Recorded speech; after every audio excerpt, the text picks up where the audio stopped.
Hello, and welcome to The Most Significant Bit, a podcast that will be exploring the connection between engineering, technology, humanities, and the arts. I'm David Wilson, and today we're going to be discussing the invention of swim fins. So, in today's episode, we're going to be talking about their use, history, and implication.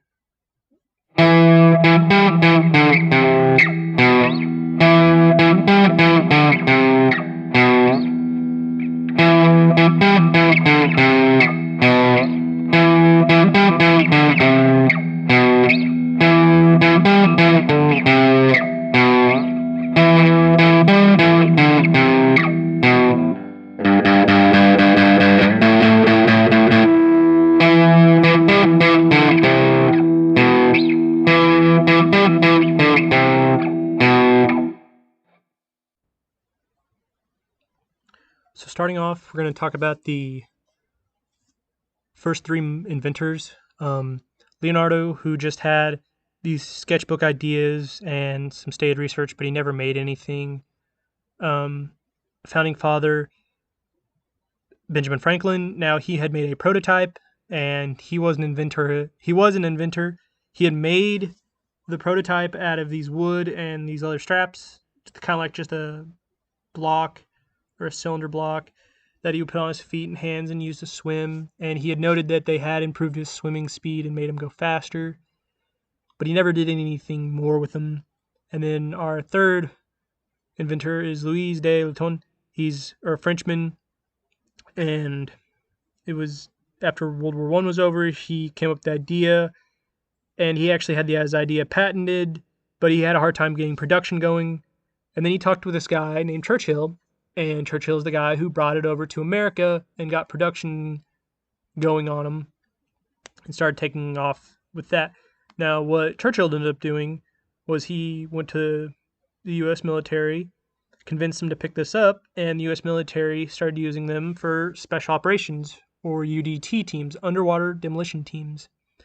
What these guys would do during the time of war, they'd go underwater and they would do sabotage, and these were the predecessors to the U.S. Navy SEALs, one of our best special forces.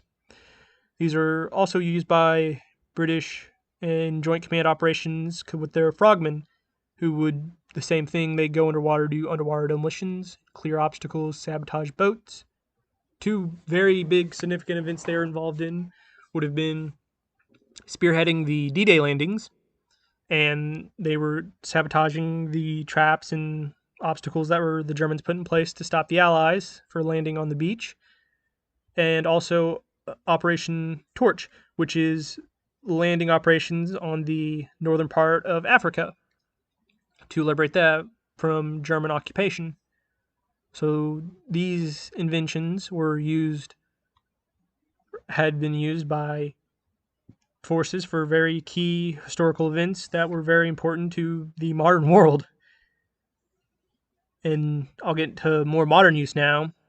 It wasn't until around the late 60s to early 70s that these started becoming more available to the public, in that they were alterations made for people that want to just go recreation diving, exploring, rescue workers, dive teams. You even have special ones made for sports that are lighter and not quite as bulky and big.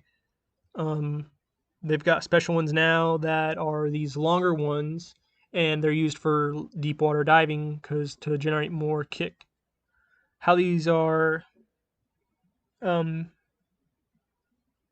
it works, I should say, is when the webbing of a swim fin is catching on the water particles, it is essentially gathering them when they push, and that propels you forward. It's like putting your hand against a wall and then pushing yourself off the wall. That is essentially how they're doing. They're getting a huge collection of miniature particles, and then as they push, the particles are pushing back because of reaction force, and it propels you forward.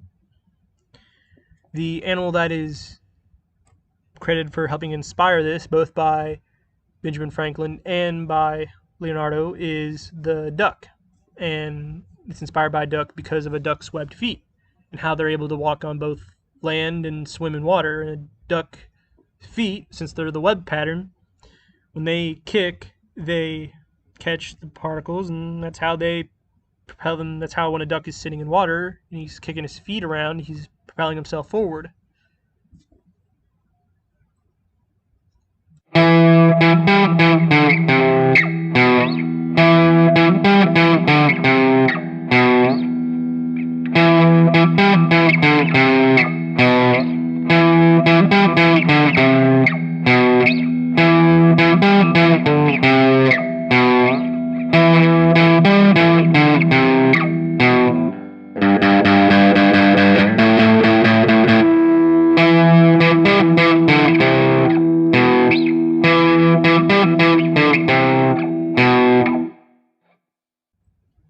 So to end this, in conclusion, what we see is that swim fins are a piece of invention that have had two very credible people throughout history, and they both seen the use that was drawn from nature, that being the duck's webbed feet, that this invention has taken place in key human events in history, as well as helped with parts of the world being recreational, building the world with underwater dive teams.